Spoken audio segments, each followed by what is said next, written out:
Abraço. Eu sei que deve ter mais, porque chegaram outros depois. Eu vou repetir a pergunta. Quantos estão aqui, estão labutando na atividade acadêmica numa universidade, sendo estudante ou professor? Por favor, levante o braço. Aqui, ó, tem um grupo bom, muito bom. Queridos, depois de nós termos dado uma passeada ali na de Chardin, ouvindo essa narrativa, bebendo aí da fonte teológica, agora nós vamos passar para uma área, eu não sei se mais difícil ou mais fácil, é a área da química, sair da teologia para a química. Dr. Marcos Eberlin, por favor. Aqui está o nosso preletor dessa tarde, Dr. Marcos Eberlin, que é da Universidade de Campinas, tem um baita laboratório lá, e agora foi para o Mackenzie, não é? Seja bem-vindo aqui, e é muito bom contar com a sua participação também. E depois nós temos aí vários livros que eles vivem escrevendo livros, né? Esses três aqui escrevem livro igual água. Os livros estão lá atrás, quem quiser adquirir pode adquirir, lá na quadra, tá? E então, Dr. Marcos Eberlin, seja bem-vindo. Agora o tempo é seu. Tem aí aproximadamente, eram 45 minutos, eu estou estendendo um pouquinho, passando uns 5, 10 minutos. Então tem a palavra, porque as minhas palavras são poucas, que as deles são importantes. Então, com a palavra. Pode. Tá bom, maravilha.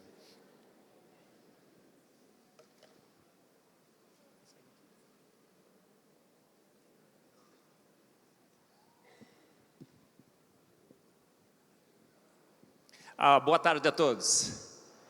É um imenso privilégio falar para vocês sobre a maior novidade científica de todos os tempos.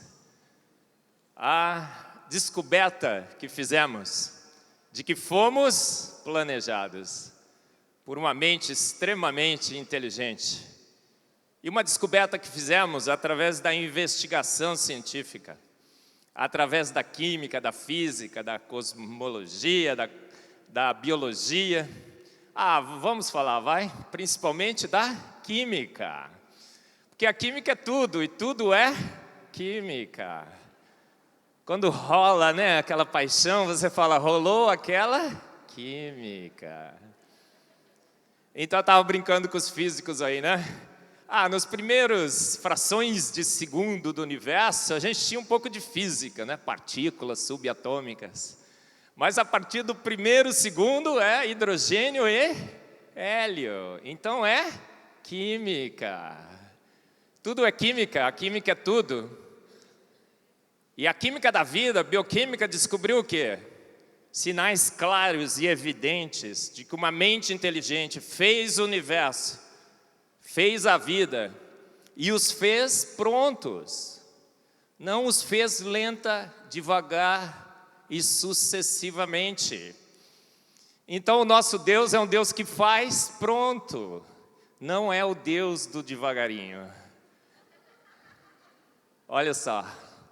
Descobrimos, através do exercício da ciência, que os pais da nossa fé estavam certos quando leram em Gênesis 1 e 2.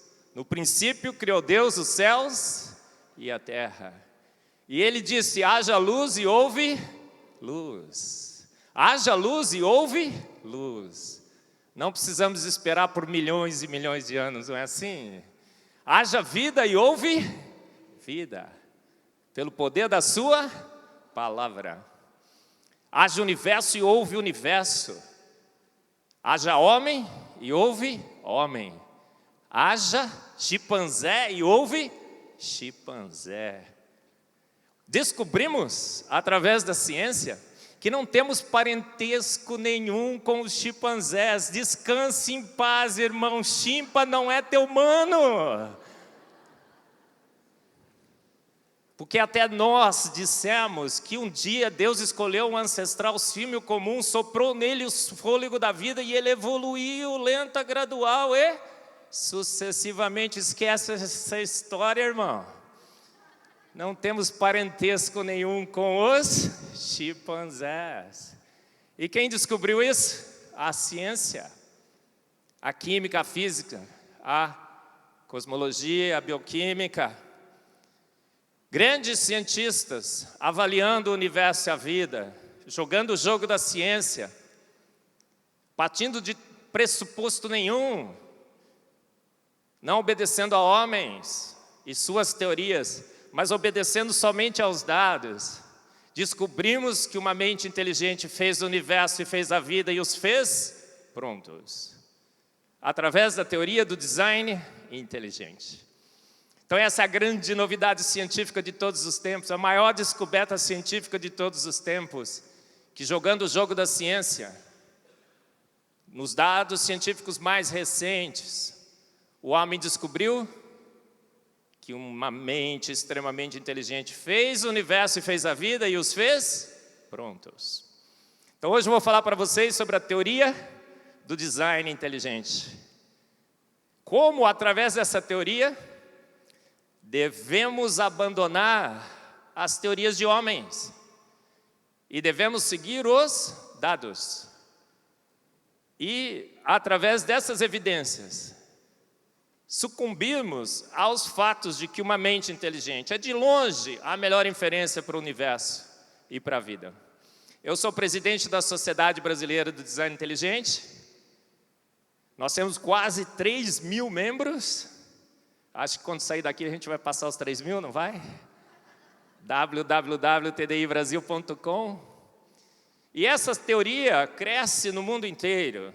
Nasceu nos Estados Unidos, se difundiu pela Europa, chegou no Brasil, 3.000 membros. A melhor universidade brasileira, a Universidade Presbiteriana Mackenzie, gostaram dessa, né? Agora cria um núcleo Mackenzie, de pesquisas em ciência, fé e sociedade, querendo fazer o jogo científico, querendo fazer o debate científico, mostrando evidências e mais evidências de que uma mente inteligente fez o universo e fez a vida. Então eu quero levar você através dessa aventura científica dos dados e mostrar que em ciência não devemos ter preconceitos e pré-definições. Opa, tá ali? Acho que você vai ter que... Opa, apareceu.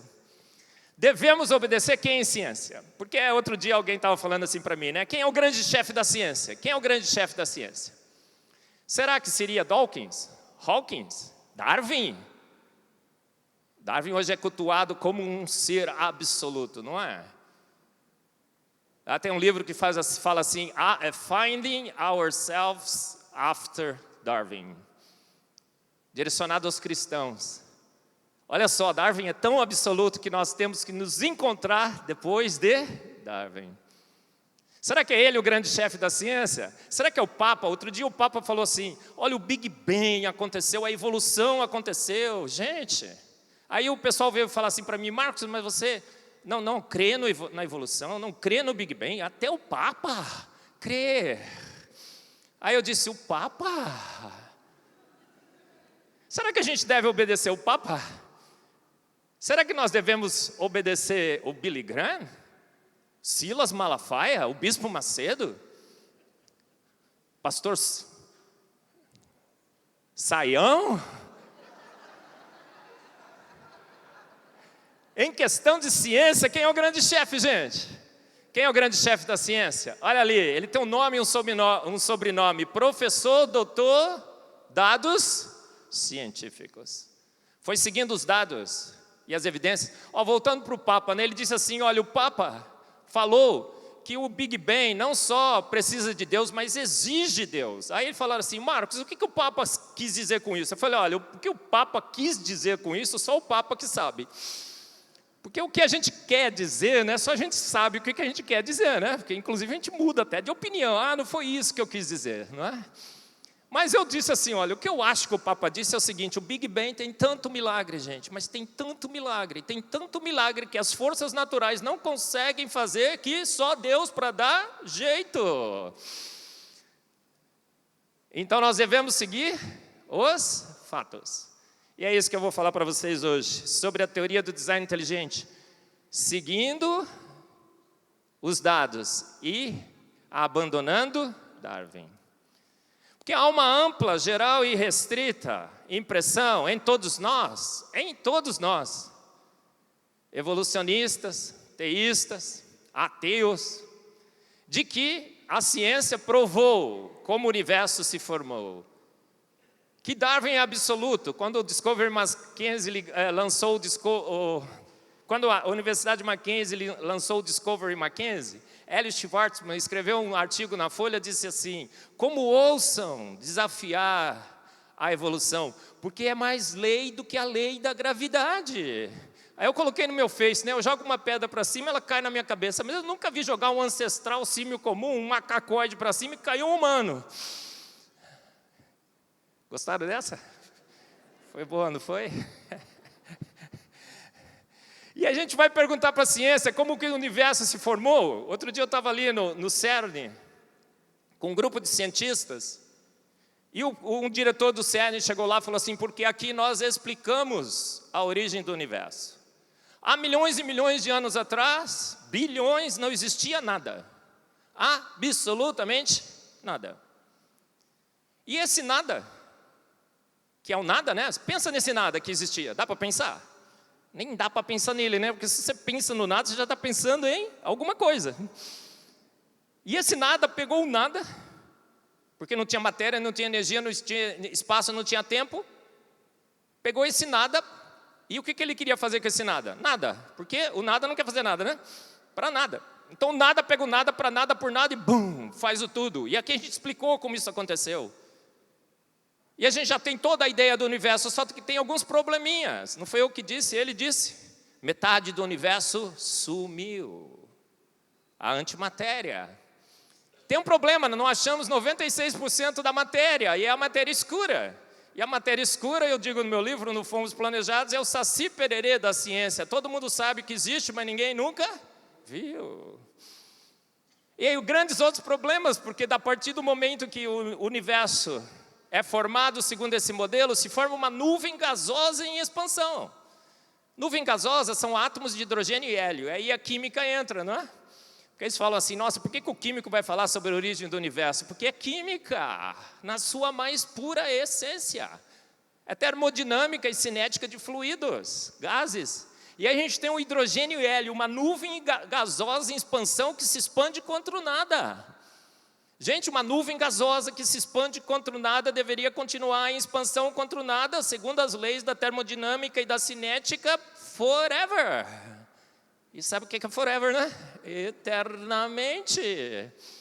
E agora um gás forma o universo, forma a vida, forma os planetas. E alguém disse: Deus estabeleceu as condições iniciais para que o Big Bang formasse o universo, calibrou as forças. Se foi Deus, Deus não sabe calibrar. Gostou dessa, né? É forte, não é? Mas é verdade. Se foi Deus, Deus não sabe fazer contas e não sabe calibrar, porque as forças não têm capacidade de pegar uma nuvem gasosa em expansão e transformá-la em universo. Gente, o que é gás? Vamos fazer um exercício? Eu sempre faço esse exercício, é bem legal, né? Nosso amigo Corel. Levanta a mão assim, ó. E abana o que está em cima de você. Pode parar, já chega, tá bom. Se abanou um gás. Moléculas agora de nitrogênio e oxigênio, mas no início nós tínhamos hidrogênio e hélio. E essa nuvem gasosa em expansão tem a obrigação, pelas forças naturais, de formarem o universo. Agora, o gás em expansão contra o nada precisa formar estrelas. E estrelas são o que, gente? Uma grande massa de gás sobre alta pressão e temperatura. E todos nós sabemos que para você comprimir uma grande massa de gás sobre alta pressão e temperatura, você precisa de forças que as forças naturais não têm. Gravidade atrai pequenas partículas? Não atrai. Gente, se atraísse pequenas partículas, o que aconteceria com todos vocês aqui? Vocês estariam todos aglomerados ali no meio, ó, bum, um bolo de gente. Aí seria até para os rapazes, até que seria legal, né? Depende. Mas para outros, hein? Nossa, Que coisa horrorosa! Gente, gravidade, não se pode apelar para a gravidade, mas eles falam assim, flutuações de densidade, gravidade atraiu átomos de hidrogênio e hélio, está escrito nos livros de física. Não pode. Não pode. E agora dizem o seguinte, como é que você pega uma grande massa de ar e comprime em estrelas? Flutuações de densidade? Não, ondas de choque. Ondas de choque de fenômenos próximos. Você vai olhar que fenômenos próximos seriam esses? Explosões de supernova. Comprime gás, gente, mas é fácil comprimir gás? Vamos fazer outro exercício? Levanta suas duas mãos assim, todo mundo, hein? O pastor está olhando aqui, ó. Pastor, por favor, Israel. Fica vendo quem não está levantando. Aperta o gás que está aí, gente. Aperta, aperta. Vai lá apertando, apertando, apertando, apertando. Quem conseguiu formar uma estrelinha? Levanta a mão. Ô, mentiroso. Ah, abaixou. Gente, não dá para formar, dá? Porque gás escapa. E escapa facinho. Não é assim, Corel? Pastor, gente, é nesse modelo que cremos. Que as forças naturais formaram o universo. E agora, as estrelas explodem, milhões e milhões de estrelas, que nós não temos mecanismos para formá-las. 2 trilhões de galáxias, 100 bilhões de estrelas em cada uma dessas galáxias. Galáxias que emitem, estrelas que emitem no colorido. Absurdamente improvável, porque a faixa de radiação eletromagnética é extremamente ampla, mas todas as estrelas emitem numa faixa extremamente fina do visível, colorido. Aí eu vou fazer essa piada de novo, que eu vou perco os amigos, mas não perco a piada. E todas as estrelas, cada uma delas tem uma cor vermelha, azul, amarela, das mais diferentes cores, só não tem estrela de uma cor. Qual seria? Verde. Aí você assistiu já minha palestra no YouTube. Por que não tem estrela verde? Porque o Palmeiras não tem mundial. Você é flamenguista, né? Não liga para isso. Vascaíno. Botafoguense, tem um aí que é botafoguense. Olha aí. Torce para o Santos, né? Ser de Santos, porque eu também sou santo. E aí, gente, as estrelas explodem e os elementos mais pesados são formados. Gente, mas poderia formar os elementos mais pesados? Rayleigh provou que seria um absoluto impossível. Para você formar a partir de elementos mais leves, o carbono, por exemplo, você tem que ter uma coincidência absolutamente incrível das energias desses átomos com o segundo estado excitado do carbono. Aí não deveria parar no carbono, deveria continuar para frente. Por isso que eu não tenho fé suficiente para crer nesse modelo. Mas eles passam no YouTube, não passam? No Discovery Institute, passa o vídeo da formação do universo, explodindo tudo. Você fala, gente, até gravaram. É claro que é verdade. Está gravado em vídeo. É contra essa história que a teoria do design inteligente se rebelou. Por quê? Não há fatos, não há evidências suficientes para a gente imaginar que o universo tenha sido formado por forças naturais. Porque as forças naturais seriam incapazes de formá-lo. E uma mente inteligente, que operando com leis e forças, além das forças naturais, formou o universo e formou a vida. Como é que a gente sabe que ele opera com forças além das forças naturais? Porque Cristo, quando estava na multidão, a mulher tocou, que corria sangue, e ele diz, senti que de mim saiu poder. Que poder foi esse? Tem gente que quer reduzir o nosso Deus às 3 forças naturais, não quer? Ah, porque Deus não poderia ter parado lá o sol, porque senão todo o universo se desfaria. Gente, Ele criou o universo. Ele opera com forças além das forças naturais. E a gente quer reduzir o nosso Deus a um Deus subjugado por forças naturais. Não é assim que a gente faz? É aí que a teoria do design inteligente entra. E dizem que agora naquela sopa ácida e escaldante, a evolução química ocorre. Maldito o homem que confia no homem e nas suas teorias. Stanley Miller fez um experimento, ele errou na atmosfera, ele pôs os gases errados. Ele controlou todo o seu experimento, uma mente inteligente controlando o seu experimento. E a gente acha que aqueles experimentos dão suporte a uma ideia de que um dia, numa poça ácida, escaldante, venenosa, umas pequenas moléculas fundamentais se agruparam para que uma ameba primordial se formasse e que evoluísse lenta, gradual e sucessivamente até dar em você. O que você é então? Uma ameba evoluída. Eu sempre brinco também, né? Olha quanta ameba evoluída aqui. Você já cumprimentou bem a ameba evoluída do teu lado? Faça isso de novo, por favor. Fala assim, boa tarde, ameba evoluída.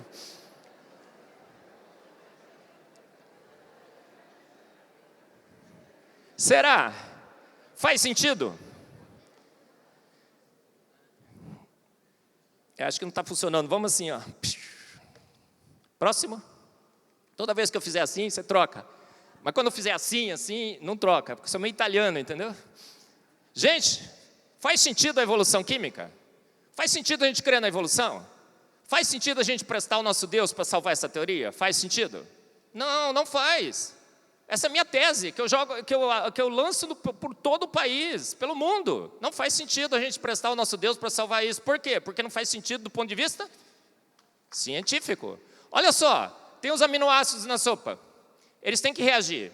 Quem que tem que reagir? O grupo ácido com o grupo amino. Formaram alguns aminoácidos? Formaram, mas a reação que precisaria ocorrer tem um ΔG positivo. Quem é químico aqui? Químico? Ei, ô glória! Quem conhece um pouquinho de química? Muito bem, então posso falar bastante. E quem é completamente ignorante? Nossa! Então vou ter que falar de bolinha, né? Coloridinha. Tá bom, não tem problema. Olha lá, o amarelinho tem que reagir com o vermelhinho. Mas tem os roxinhos, que são os R's. A reação do amarelinho com o vermelhinho, que é a reação certa, tem um ΔG positivo, mais. Sabe o que é mais? Mais é proibido. Agora, as reações do R, porque são 20 R's diferentes, eles podem reagir entre si. O R pode reagir com o vermelho, o roxinho pode reagir com o amarelo. Então, tem muito mais possibilidades das reações erradas ocorrerem do que a reação certa. E aí foram calcular o ΔG dessas reações erradas, e o ΔG é negativo, elas são permitidas. Então, gente, a única coisa que não poderia ter surgido naquela sopa seria a vida. E a gente brinca, a única coisa que poderia ter se formado lá é um composto que químicos orgânicos sintéticos normalmente formam nas suas reações, o porcariato de qualquer coisila. Maldito o homem que confia no homem, em suas teorias. Não faz o menor sentido, mas aparece nos livros de química, como a prova da evolução química. A reação não faz sentido algum. Os grupos interferentes reagiriam de uma forma muito mais...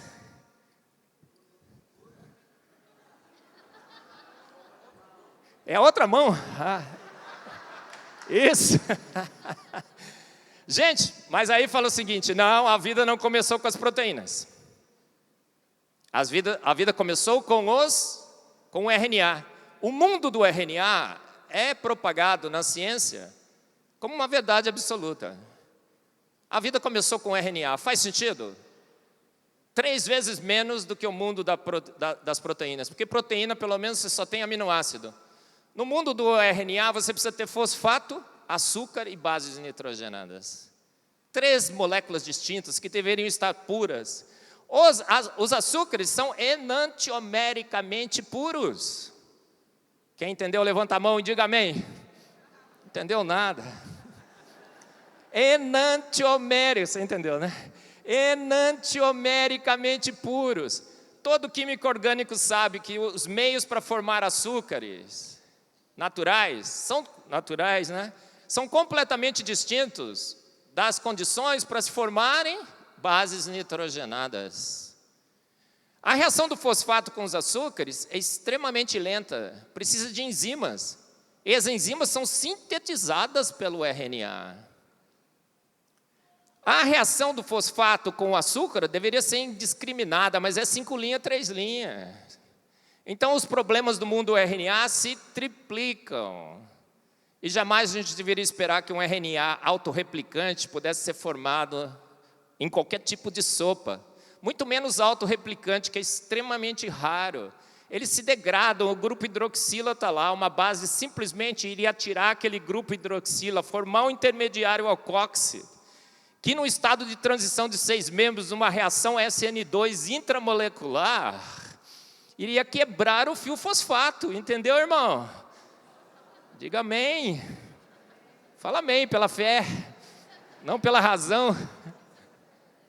Gente, o mundo do RNA é um delírio, é uma ilusão, e é vendido como razão, erudição. E a gente acha que isso é verdade. Tem um cara muito famoso que chama Charles McComb, ele disse um dia: a evolução espera que você não saiba química. E, infelizmente, eu sei, um pouquinho. Gente, e aí o desespero é tão grande que outro dia a proposta é que o mundo não começou com as proteínas, o mundo não começou com o RNA, o mundo começou com os ribossomos. Porque o ribossomo é essencial para a vida. Ele faz a tradução da língua das 4 bases do RNA, ATGC, Agnaldo Timóteo Gal Costa, nos 20 aminoácidos. Serina, lisina, todos eles. E sem o ribossomo, o RNA não tem informação nenhuma. Você sabia disso? Porque fala assim, nossa, o DNA é um repertório absolutamente incrível de informação. Verdade? Mentira.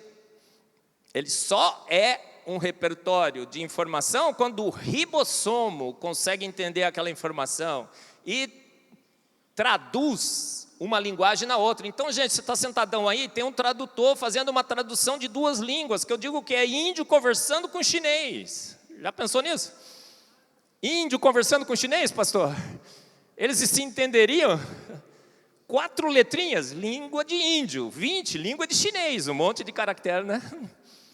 E aí o ribossomo faz essa tradução, eles falam, não, o ribossomo foi o organismo, a máquina primordial. Mas a gente vai olhar nos ribossomos são formados do quê? RNA e proteínas. Então o mundo dos ribossomos junta todos os problemas do mundo das proteínas, todos os problemas do RNA num só modelo. Há um desespero amplo, geral e irrestrito. Ribossomos são máquinas fantásticas, são 2 mãozinhas. E sabe como é que eles fazem a reação do aminoácido do amarelo com o vermelhinho funcionar? Uma das mãozinhas do ribossomo vai lá e pega o amarelinho com a sua mão.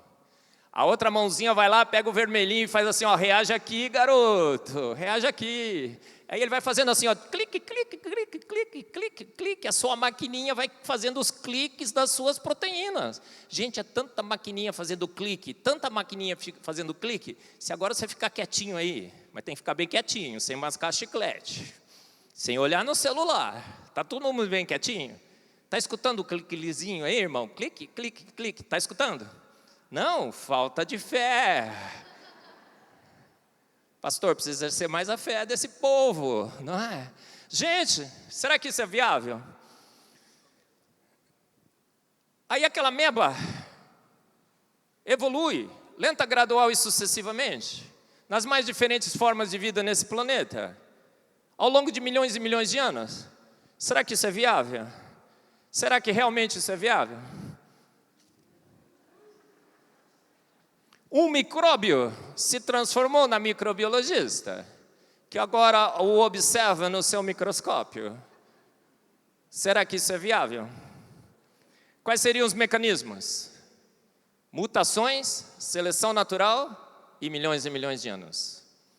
Isso faz sentido? A teoria do design inteligente, os seus teóricos, os profissionais das mais diferentes áreas do conhecimento, cientistas, acadêmicos, qualificados, se reuniram e foram avaliar os mecanismos da evolução. E o que a gente concluiu? Não faz o menor sentido. Mutações são do mal. degeneram. A seleção natural seleciona coisas boas, mas você tem que ter mecanismos para formá-las. Então é assim, survival of the fittest. Talvez ela explicaria o survival, mas não o arrival. Como que apareceu? E o tempo? Milhões e milhões de anos. Dizem que por milhões e milhões de anos, tudo que é improvável se torna provável. Na realidade, inevitável. Esse é um dogma da evolução. Isso é verdade, gente? Mentira. Alguém conseguiria, pulando, chegar na Lua? O que é que você acha? Mas se você pular milhões e milhões de anos, hein? Quem sabe? O impossível se torna inviável, inevitável. Você acaba pulando e chegando na Lua. Gente, eu coloquei no meu Face, né? Um contraposto a esse princípio. Nem 2 eternidades seriam suficientes. 2 eternidades, hein? Uma só, né? Pode ser que tenha uma, né? Mas 2. Gente, mutações, eles dizem que é duplicação gênica. O primeiro código genético de um ser rudimentar, porque outro dia, alguém ganhou um prêmio aí, bem famoso. E aí ele deu uma entrevista no Jornal da Cultura, não vou dizer quem é, mas você vai descobrir. E aí falaram assim, o que você acha? Ele falou assim, não, a vida simples pode estar em milhões e milhões de outros planetas, mas vida complexa só teve sorte aqui na Terra. Gente, existe vida simples? Existe vida simples? Absolutamente não. Não há nada simples, tudo é extremamente complexo. Para você ter vida, você precisa ter P-sintase, você precisa de ribossomos, você precisa de maquinaria para copiar e duplicar o seu DNA. Você precisa de uma maquinaria que passe constantemente para transformar a uracila em citosina, porque há uma degradação natural, não é? Então, bactérias são mais complexas do que gente, muitas. Uma planta, lírio, tem um código genético extremamente mais longo do que o seu. Então não existe coisa simples, mas eles acham que uma coisa simples um dia se formou e um código genético simples se estabeleceu. Francis Crick chamou isso de um frozen accident, um acidente que se congelou. Então é assim, ó, pensa que uma primeira receita para formar alguma coisa boa surgiu. Eu falo assim, receita de pudim. Por que receita de pudim? Pudim é assim, ó, leite condensado mais gema, mistura e põe no micro-ondas, forma pudim, não forma? Mulheres, mais ou menos. Então surgiu a receita do pudim. Uma mutação, na hora de copiar a receita do pudim, transformou em pudim-pudim. Aí as mutações começaram a trocar as letrinhas da receita. Aí a receita de pudim-pudim foi sendo alterada, deu em feijoada. E agora nós temos feijoada com pudim. Mas você está rindo, mas esse é o mecanismo. Duplicações gênicas e mutações. Agora a receita de feijoada duplicou em feijoada. As mutações foram agindo e transformaram em macarronada. Deixa eu ver, estrogonofe. Melhor, né, que feijoada.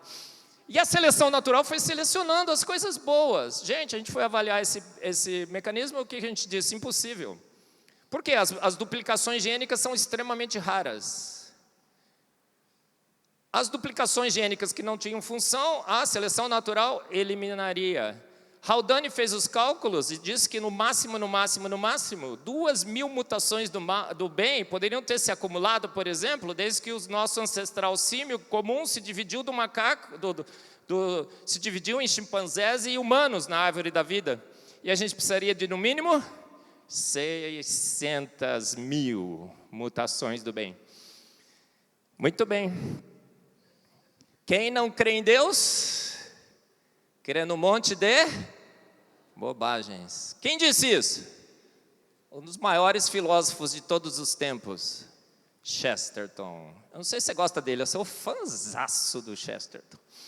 E foi parafraseado por o maior filósofo brasileiro, Luiz Felipe Pondé. Porque tem outros aí, né? Tem um que começa com K e termina com AU. Não disse o nome dele, disse? Mas esse é bom, não é? Quem não crê em Deus... Gente, se você não crê em Deus, se você não crê que um ser de extremo poder e inteligência formou o universo, formou a vida e os formou prontos, você vai ter que crer nessa história que eu estou contando aqui. Não é verdade? Essa é a mão, né? Desculpa. É tanta certeza que a gente tem que o naturalismo é verdadeiro, que a gente ousa, inclusive, colocar na capa das nossas revistas. Em 2007, eu era um evolucionista teísta, convencido que a evolução era verdadeira, que Deus tinha guiado, e eu estava na minha sala na Unicamp de boa. E aí, essa revista foi lançada, Darwin, o homem que matou Deus. Como há 150 anos descobrimos que a vida surgiu sem a intervenção divina. Aí eu falei, peraí, Deus guiou esse negócio. Aí eu fui estudar, e o que eu descobri? Que na realidade esse negócio não fazia o menor sentido. Esse negócio não fazia o menor sentido. Dizem que a evolução é um consenso científico. 99% dos biólogos acreditam na evolução. A Sociedade Brasileira do Design Inteligente, a sua maioria é de biólogos que não acreditam na evolução. A estimativa do design inteligente é que hoje 1/3 dos biólogos em todo o mundo já duvidam de Darwin. O Discovery Institute fez uma pesquisa nos Estados Unidos para professores de biologia e perguntou, você aceitaria que o design inteligente fosse ensinado frente a frente com a evolução? 67% dos professores de biologia disseram sim. Mais lei do que a gravidade? Você vai dar uma olhadinha no meu currículo. Eu acho que eu posso, a partir desse currículo, ter um pouco de autoridade, um pouquinho, para dizer isso para vocês. A evolução foi a única teoria na história da ciência que foi aceita sem provas, continuou 150 anos sendo aceita sem provas e vai morrer sem elas. Inúmeras evidências genéticas, morfológicas e no registro fóssil, a gente vai falar sobre isso. Hominídeos. Outro dia eu estava numa palestra que a pessoa falou assim, porque Deus escolheu esse ancestral símio comum, soprou nele o fôlego da vida. Por isso que nós temos tantos hominídeos registrados no registro fóssil. Existe algum hominídeo hoje em pé? Absolutamente nenhum. Vírus e bactérias, Evolution in Action. O Michael Behe acaba de lançar um livro, Darwin De-Evolves, que nós estamos traduzindo pelo Discovery Mackenzie. Ele mostra que a adaptação e a variação que ocorre para as bactérias e os vírus, normalmente é pela destruição de genes, nocauteamento de caminhos metabólicos. Não é evolução, é involução. E que o selvagem é sempre mais apto do que o mutante. Órgãos vestigiais. Um dia disseram, por causa da evolução, que você estava repleto de lixo.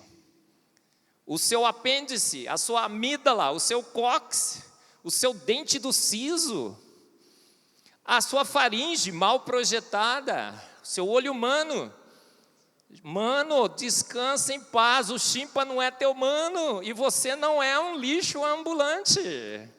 A lista que já tinha mais de 200 exemplos, hoje foi reduzida a um quase zero. A gente vai falar sobre isso. E disseram que você é 98% semelhante com o chimpa, será? Então vamos lá, vamos passar bem rapidinho. Olha, esse livro, Darwin no Banco dos Réus, foi o primeiro que lançou o design inteligente no mundo inteiro. Philip Johnson, um jurista. E o que ele fez? Ele colocou Darwin sentado no banco dos réus e perguntou para Darwin, quais são as suas evidências? E Darwin disse, são essas. E ele, à luz dos critérios da avaliação de evidências, do ponto de vista jurídico, qual foi a conclusão que ele chegou? Darwin foi achado culpado de propor uma teoria sem provas. E esse livro, então, lança o design inteligente pelo mundo. Um congresso histórico em Pajaro Dunes, na Califórnia, onde estavam presentes ali judeus, batistas, presbiterianos, foi isso? Muçulmanos, não, cientistas, das mais diferentes posições filosóficas e teológicas. E o design inteligente, então, cresce no mundo todo. Coloca a evolução no banco dos réus, cientificamente no banco dos réus. E depois desse congresso, Michael Behe estava lá, 25 anos se passaram, eu tive o privilégio de participar da comemoração dos 25 anos em Pajaro Dunes, da Califórnia. Olha que legal ser do design inteligente, né? E aí o que acontece? Michael Behe lança esse livro, A Caixa Preta de Darwin. E o que ele fala? Quando a gente abriu a Caixa Preta de Darwin, a Caixa Preta da vida, a célula, que Darwin não tinha a menor ideia do que tinha lá dentro, porque para ele era uma caixa preta, o que nós descobrimos? Um conjunto extraordinário de nanomáquinas e nanomotores, uma bioquímica extremamente complexa, irredutivelmente complexa. Inteligência e mais inteligência e mais inteligência. Descobrimos então que Darwin estava nu, que as suas ideias jamais poderiam ter explicado o que está dentro dessa caixa preta.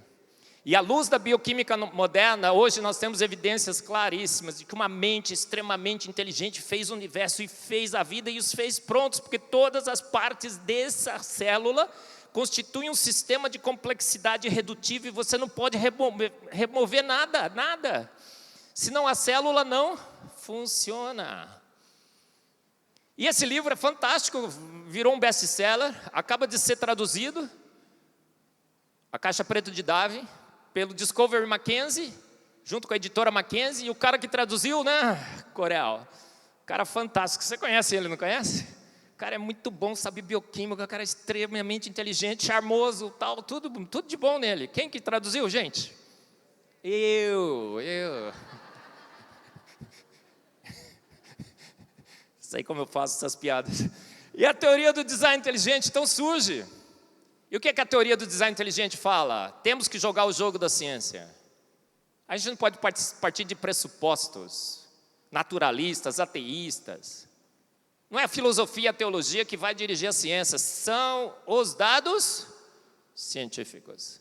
E quando a gente coloca as duas possibilidades sobre a mesa, processos naturais não guiados, forças naturais ou a ação de uma mente inteligente que fez tudo pronto, quem ganha de longe? O design inteligente. O design inteligente. Qual é a metodologia da teoria do design inteligente? Descobrimos uma complexidade que não se pode reduzir. Estupidamente alta. Então, processos naturais não guiados nunca teriam formado a vida. Descobrimos a informação arbitrária e antevidência, que é o título do meu segundo livro. Genial! E quando a gente pega essas informações e soma, como é que é a complexidade redutível? O que o Michael Behe usa para exemplificar a complexidade redutível? Uma ratoeira. A vida, segundo o Michael Behe, é como uma ratoeira. Ou você tem todas as partes prontas, agindo integradamente, sincronizadamente, numa sinergia perfeita, ou você nunca pegaria um rato. Então não dá para pegar rato sem a mola, ou sem uma parte. Se estiver quebradinho ou trincadinho, você já não pega mais o rato. Nem se ela está funcionando, às vezes não pega, né? Então ele diz, a vida é como uma ratoeira. Ou tudo já estava pronto desde o início, com a intenção da vida funcional, ou nunca ela daria partida. Somente uma mente inteligente poderia ter projetado essa complexidade irredutível, absolutamente fantástica. E ele dá o exemplo do flagelo bacteriano. Esse motor tem 48 complexos proteicos. Roda 100 mil RPMs. O motor da Ferrari roda 10, 12 mil. Ele tem marcha primeira e segunda, ele quebra e se conserta em funcionamento. Ele gira a sua turbina numa velocidade astronômica, mas inverte a rotação, o sentido da rotação em 1/4 de volta. Se você é engenheiro, você sabe o problema que dá para fazer, para inverter esse sentido de rotação de turbinas. E ele disse, esse é só um exemplo, porque não é só isso que a gente tem na vida. A gente tem muito mais. É tudo irredutivelmente complexo. A gente tem ATP sintase para produzir energia. A gente tem robôs nanomoleculares que andam com perninhas e bracinhos dentro da gente. Olha, outro exercício que eu queria propor para você. Fica quietinho, paradinho. Agora milhões e milhões de robozinhos estão andando nas suas rodovias celulares, transportando cargo, partes dessas máquinas moleculares. E eles andam tão rápido que fazem uma cosquinha. Está sentindo a cosquinha aí, irmão? Não, falta de fé. A irmã está sentindo, né? Tem fé. Gente, tudo irredutivelmente complexo. A informação arbitrária, a TGC, o que a gente descobriu? Signature in the Cell, é um livro do Stephen Meyer, dizendo assim, o cara assinou, ele escreveu assim, made by God. Mas não assinou com letras, com assinaturas químicas. Aí ele fala assim, ó, a informação é zipada e encriptada. Você lê o código genético da direita para a esquerda, da esquerda para a direita, você pula uma letrinha, você lê, você pula 2 letrinhas, você lê. Você pega partes e combina, é o splicing alternativo, o overlapping genético. Assinaturas claríssimas. A troca de uracila por timina, do RNA para o DNA, o uso da ribose e da desoxirribose por RNA e para o DNA, assinaturas claríssimas de uma mente inteligente. Mas é só isso? Não, olha o código genético, né? Fantástico. Mas é só isso? Quando a gente vai olhar no ribossomo, o que a gente percebe? Uma inteligência absurda ao entender essas letras e transformar em aminoácidos. Mas quem disse que aquele conjunto de letrinhas, CTA igual a valina? Quem é que estabeleceu a lógica do código? Ela é totalmente arbitrária. Vou fazer uma pergunta para vocês. Quem criou o código Morse? Samuel Morse. Quem criou o código ASCII? Samuel ASCII? Não. Gente, todos os criadores de códigos são mentes inteligentes. E quem estabeleceu no código ASCII que 100000001 é a letra A? O criador do código. Agora a gente tem dentro da gente o melhor de todos os códigos, o código genético. Ele é ordens de grandeza mais eficiente de qualquer um desses códigos que você encontra por aí. Quem que estabeleceu? Uma mente inteligente. Gente, quem veio primeiro, o ovo ou a galinha? Quem vota pela galinha? Quem vota pelo ovo? Quem, como eu, vota com a galinha com o ovo dentro? A vida foi formada pronta. Todas as diferentes formas de vida nesse planeta surgiram prontas. E quem mostra isso? A ciência. A ciência do design inteligente. Antevidência genial. Está vendo lá o que é antevidência genial? Agora você entendeu, não entendeu? Antevidência genial é a capacidade que só mentes inteligentes têm de observar um sistema, antes do sistema funcionar, perceber como ele funciona e identificar nesse sistema um problema mortal, não é? Se eu pegar o queijinho, tipo, pá, minha cabeça vai. E de antemão providenciar a solução. Somente mentes inteligentes podem ter essa capacidade. E a vida está repleta de exemplos de problemas mortais que foram solucionados de antemão. Não foi a evolução. Não foi um processo lento, gradual e sucessivo. Gente, eu só vou dar um exemplo. No dia que você foi,